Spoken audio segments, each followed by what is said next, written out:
Medieval times are often called Europe's Dark Ages, but a look into the actual cultures of the time paints a picture nothing like the stereotype of peasants living uncultured, miserable, and isolated lives. In reality, monasteries were centers of learning, preserving and expanding knowledge which would otherwise have been lost for centuries, if not forever. Poetry shows us that there was a deep understanding of culture, while history shows that the world was surprisingly connected, not just in former cosmopolitan centers like Italy and Greece, but in far-off places like Britain as well. Shining a light on the so-called Dark Ages, the dream of the Rood is one of the best places to start, to see proof of the deep, beautiful tradition of medieval Europe. One of the oldest poems in the English language, the Dream of the Rood provides fascinating insights into everyday medieval culture, explores the mysteries of medieval Christianity through a unique perspective, and helps us to look beyond the surface to understand a deep, beautiful mystery. My name is Sean. Welcome to Mythos and Logos. This episode is sponsored by Likewise. Now, longtime listeners may have noticed we haven't had a sponsor on this show before. Well, there's a reason for that, so you don't need to worry. I've been waiting for a sponsor who shares the same mission of getting this type of academic content and important stories and cultures from around the world into more people's ears, and Likewise is the perfect partner for that, which is why we've signed on with them for this episode. Likewise is a recommendation app for podcasts, movies, TV shows, and books. Every time you want to open it up, you'll be greeted by the Today tab, which is daily recommendations made by one, Likewise's smart algorithm, and two, the community of listeners with similar interests to you. Now, I happen to know a lot about the Likewise community because I am a host on the History Podcast community on Likewise. If you join us there, using the link in the description on.likewise.com/mythos, you'll be able to join me and plenty of other like-minded listeners in discussing, recommending, and looking for the best new history podcasts and sharing our old favorites, in addition to whatever other media you like, of course. Now, on there you can find my recommendations for similar content here, discussion topics, and those of people with those similar interests to you. So make sure to give me a follow as well, at Mythos and Logos.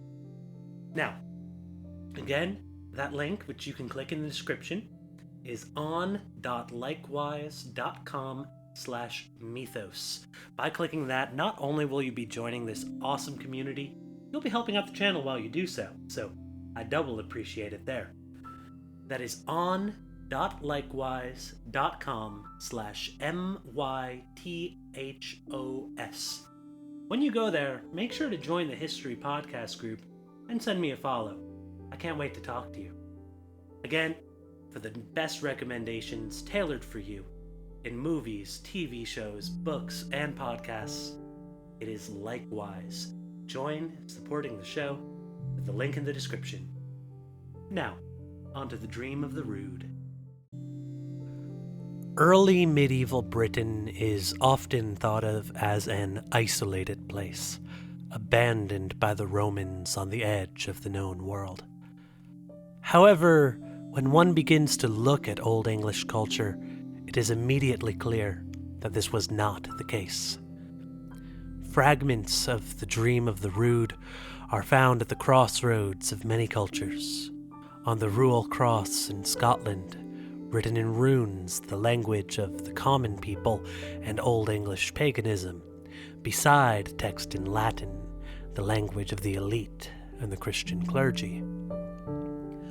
The full text of the ancient poem, originally written in Britain, can be found today in the Italian city of Vercelli, a result of Anglo-Saxon pilgrimage to Rome. Even Rome itself, the center of Western European culture at the time, had a Saxon neighborhood.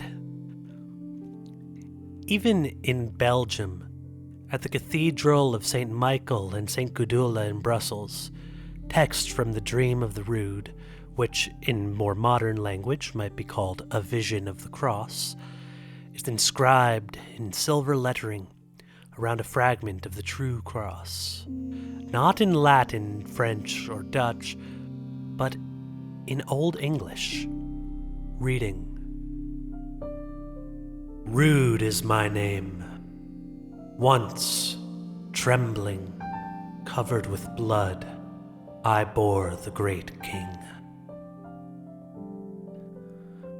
While most copies of poems were paraphrased during medieval times, it is remarkable how closely this fragment resembles the other copies of the text. The preservation of translation was usually offered only to sacred texts. And it is with this in mind that we can read The Dream of the Rood as a piece that shows the meaningful visions Britain had during this era, long before Chaucer and Shakespeare arrived. The Dream of the Rood shows how Britain was in fact at the crossroads of the old and new Europe, in many ways on the cutting edge of culture. The dream begins with the words of the dreamer setting the scene. In the middle of the night, as the rest of the world sleeps, a vision comes upon them of a great tree. As beams of light wind around, it comes into focus, and the dreamer sees the tree as a bejeweled golden cross. Angels appear all around, songs of praise telling that this is not a felon's gallows, but rather a sign of victory. When the dreamer looks closely at the golden cross, they see something hiding beneath the surface.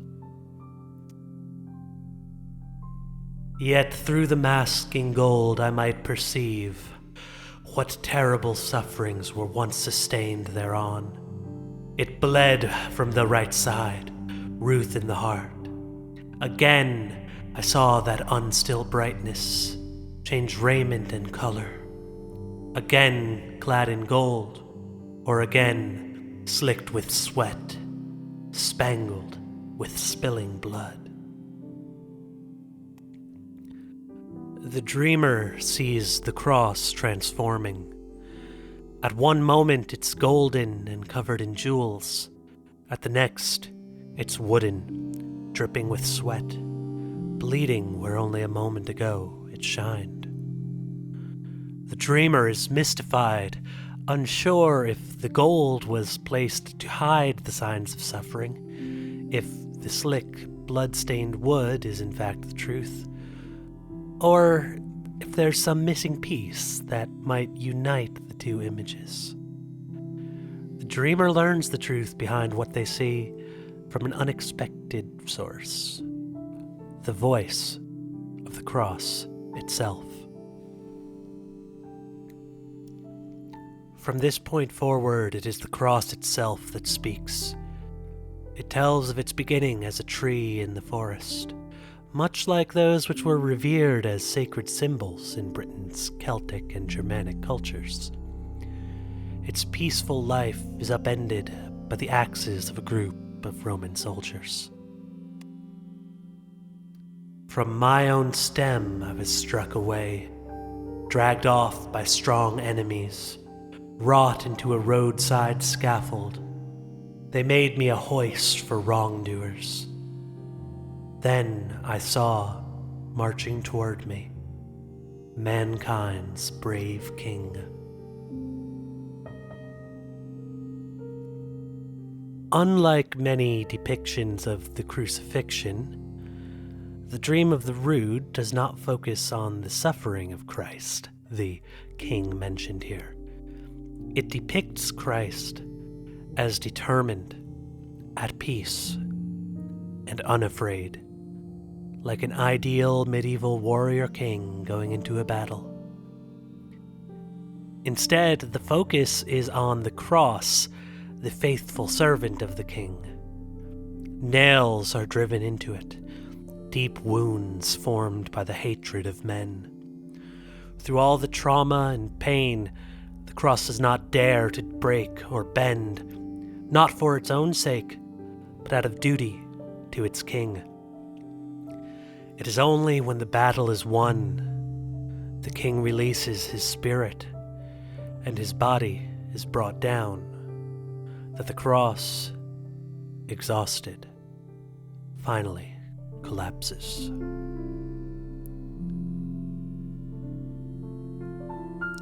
The cross then tells the dreamer how the king's earls, a term referring to nobles who serve under a king, in this case meaning Christ's apostles, hold a funeral, carrying the king to his tomb, while the cross is buried and left, seemingly forgotten.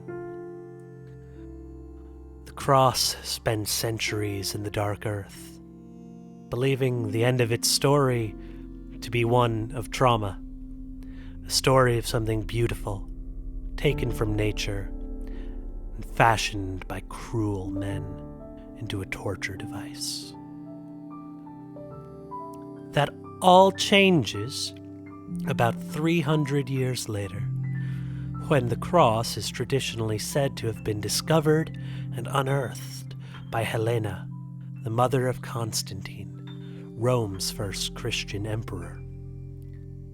When it rises from its grave, the cross is surprised to see that it is no longer feared as a gruesome instrument of death, but instead as a symbol of glory and the victory of life. Remembering its service in the great battle, the king's followers adorn the cross with jewels and gold. The cross comes to understand its suffering not as the end of its story, but as the means to bring about glory. Going through the trauma of its life disrupted and the trial of service in battle, the tree becomes something even better, even more beautiful than it was before. What the dreamer learns from hearing the cross's tale is a truth at the core of Christianity and applicable to anyone. That even at our lowest points, our trials provide an opportunity for rebirth, to reclaim trauma, and to transform into something greater than before. The dream of the Rood is especially interesting for how it communicates this Christian message through a distinctly medieval and, in many ways, pagan vocabulary. Imagery of Christ as a warrior king may be strange to modern listeners, but was deeply relatable in a feudal society like medieval Britain. Through dedicating one's life to service, and being granted a place of honor in return, the ideal noble-knight relationship was an earthly reflection of the ideal Christian relationship between God and the believer. Through the inclusion of pagan elements like the speaking tree and the vision coming in a dream, the dream of the Rood provides a unique insight into a changing Britain, and, indeed, a changing Europe. Then and now, change is a certainty in life. Especially in medieval times, change was often sudden, drastic, and traumatic. But the dream of the Rood provides hope in facing uncertainty and trauma. And much like the cross is at once both covered in blood and covered in gold. The poem itself is dual-natured. Indeed, the dream provides a strong reminder that behind every apparent glory, there lies suffering. It also speaks to a timeless hope that even our worst moments may be transformed into something beautiful.